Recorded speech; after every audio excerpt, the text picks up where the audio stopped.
শিক্ষার আসল উদ্দেশ্য কি? শুধু নম্বর পাওয়া নাকি জ্ঞান অর্জন করা? এই প্রশ্নটাই আজ আমাদের শিক্ষা ব্যবস্থার কেন্দ্রে দাঁড়িয়ে আছে।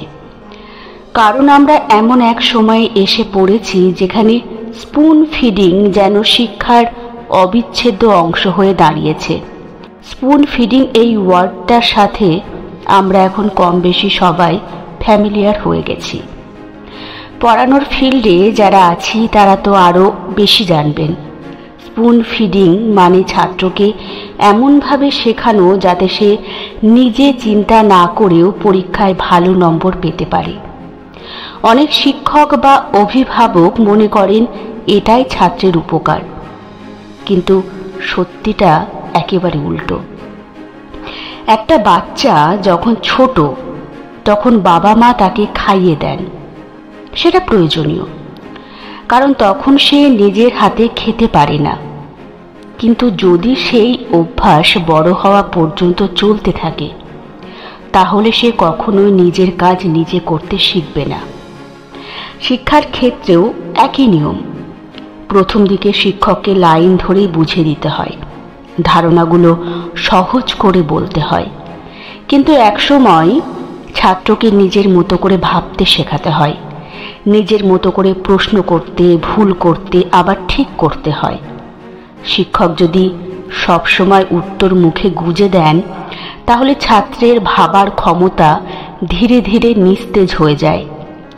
পরীক্ষায় সে হয়তো ফুল নম্বর পাবে, কিন্তু বাস্তব জীবনের সমস্যায় সে হোঁচট খাবে, কারণ চিন্তা করার, বিশ্লেষণ করার অভ্যাসটাই তার তৈরি হয়নি।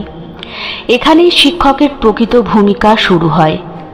জ্ঞান গুঁজে দেওয়া নয়, বরং জ্ঞান আহরণের পথ দেখানো। একজন ভালো শিক্ষক কখনোই ছাত্রকে উত্তর শেখান না, বরং প্রশ্ন করতে শেখান। সেখানে কৌতূহল রাখতে, নিজে থেকে খোঁজ করতে, নিজের ভুলকে চিনতে। আজকের শিক্ষা ব্যবস্থায় সবচেয়ে বড় সমস্যা হলো আমরা ফলাফলমুখী হয়ে পড়েছি। শিক্ষকরা ভাবছেন ছাত্র পাশ করলেই কাজ শেষ, অভিভাবকরা ভাবছেন ছেলে মেয়ে ভালো নম্বর পেলেই নিশ্চিন্ত।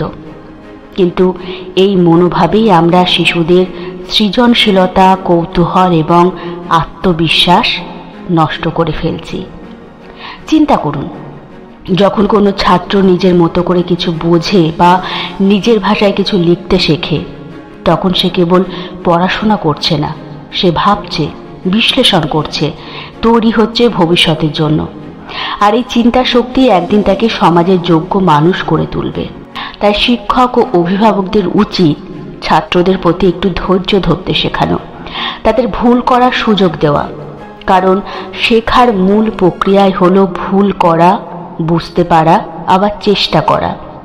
আর যখন ছাত্র নিজের থেকে শেখার আনন্দটা খুঁজে পায় তখনই সে সত্যিকারের শিক্ষিত হয়ে ওঠে। স্পুন ফিডিং ছাত্রকে অস্থায়ী সাফল্য দেয়, কিন্তু দীর্ঘমেয়াদে তার চিন্তা করার ক্ষমতা কেড়ে নেয়। তাই শেখান ভাবতে, প্রশ্ন করতে, খুঁজে পেতে। তবে শিক্ষা সত্যি হবে মুক্ত, আর জ্ঞান হবে জীবনের শক্তি।